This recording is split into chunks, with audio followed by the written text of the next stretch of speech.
Hey everyone, so I lied. I did not blow my nose. I just came to do another video because we were on the topic of primers. I decided to do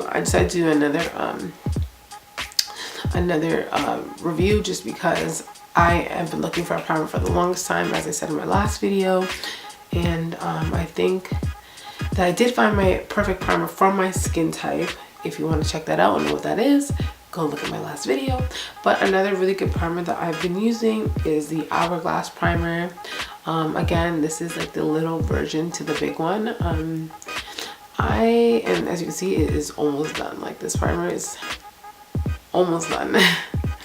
I'm a huge fan of the okay, that's a lie. I'm a fan of the Hourlass. I'm not a huge fan. I'm not against it either.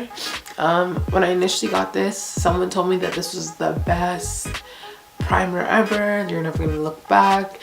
She was like, it was a girl at Sephora. She was like, if you put it on your face, it will stay on, it will stay matte, your makeup won't move, blah blah blah blah blah blah blah blah.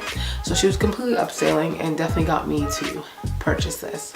So I ended up buying the Hourlass primer, and it's very highly recommended. A lot of people use it, a lot of people love it.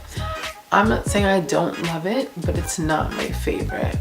The Hourlass primer is super silky, very nice on the skin. It feels beautifully. Like, right when you put it on, you feel very hydrated and nice, which is what I love. As far as it being a good primer, it is a great primer. Your makeup definitely stays on and it doesn't move. With that being said, if you are an oily skin girl, this is not going to help you at all because there's no oil control. You still get super oily with the Hourlass primer. Like I said, it does feel good on the skin, but that's not enough to keep your makeup super, it's looking super refreshed, obviously. So yeah, that's kind of one of my biggest problems, because I did buy the primer looking for a oil control primer.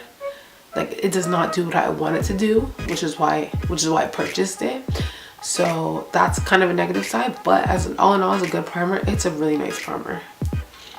I don't think this one has a smell. Like I said, I'm sick, so I can't smell anything.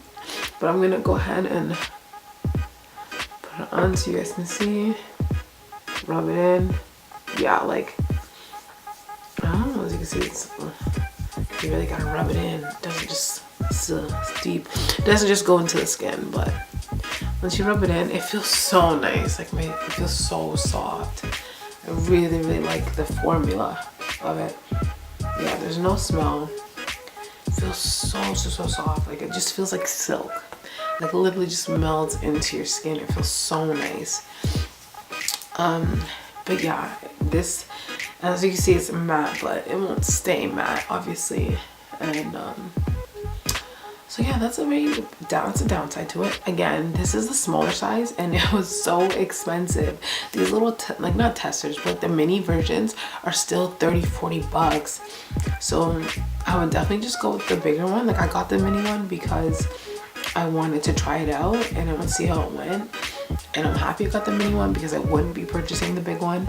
But it makes more sense. If you're a fan of this, just buy the big one, because these ones are so small. And I've had this for about 2 months and the bottle is almost done.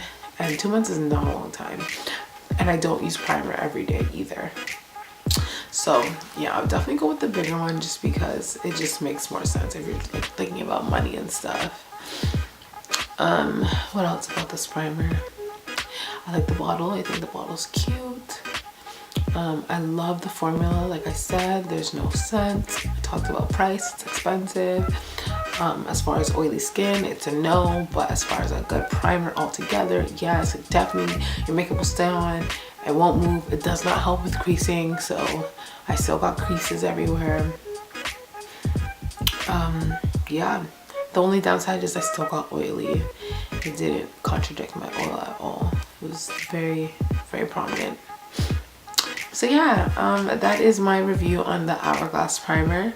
All in all, if I'm ranking it out of 5, I'm gonna give it a 3, just because, like I said, it is a great primer. It really is. It's just not the best for oily skin, which is why I need a primer.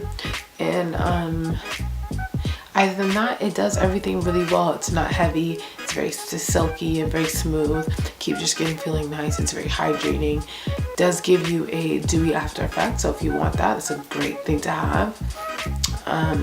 Yeah, I definitely go with the Hourglass primer if you don't mind having a little bit of shine, or if you don't have oily skin. It's a really nice primer. But that is it for today. I hope you guys enjoyed my video. Now I'm going to go blow my nose and call it a night, and I hope you guys have a great night. I'm out.